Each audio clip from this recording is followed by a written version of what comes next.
SBI clerk எழுதினேன், prelims pass ஆனேன். கொஞ்சம் ஃபினான்ஷியல் இஷ்யூனால் மறுபடியும் வீட்டுக்கு போயிட்டு என்னால் அவ்வளோவா படிக்க முடியலை. கன்சிஸ்டன்சி எனக்கு ரொம்ப மிஸ் ஆகிடுச்சு.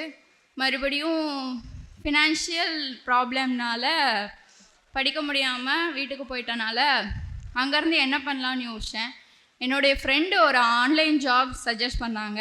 அவங்க சொல்லி நானும் பண்ணி கொஞ்சம் மணியை சேவிங்ஸ் பண்ணி அதுக்கப்புறம் மறுபடியும் மேலே இங்கே வந்து திரும்ப ஹாஸ்டலில் ஜாயின் பண்ணி மறுபடியும் ரீஸ்டார்ட் எடுத்தேன்.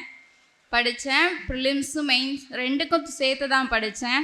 அப்போ படித்து RRB PO ரிசல்ட்டு வந்தப்போ மெயின்ஸில் வந்து 1.65 மார்க்கில் போயிடுச்சு.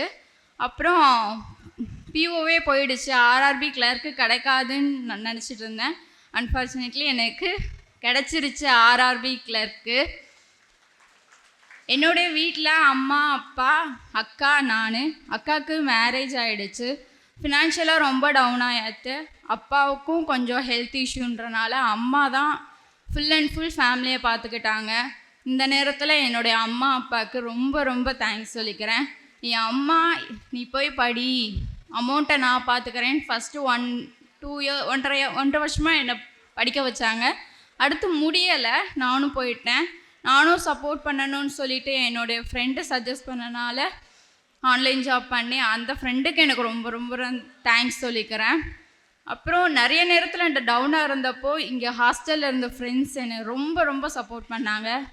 கார்த்திகா, கோகிலாக்கா, ஆர்த்தி, இவங்க 3 பேருக்கும் நான் ரொம்ப தேங்க்ஸ் சொல்லிக்கிறேன். Thank you so much.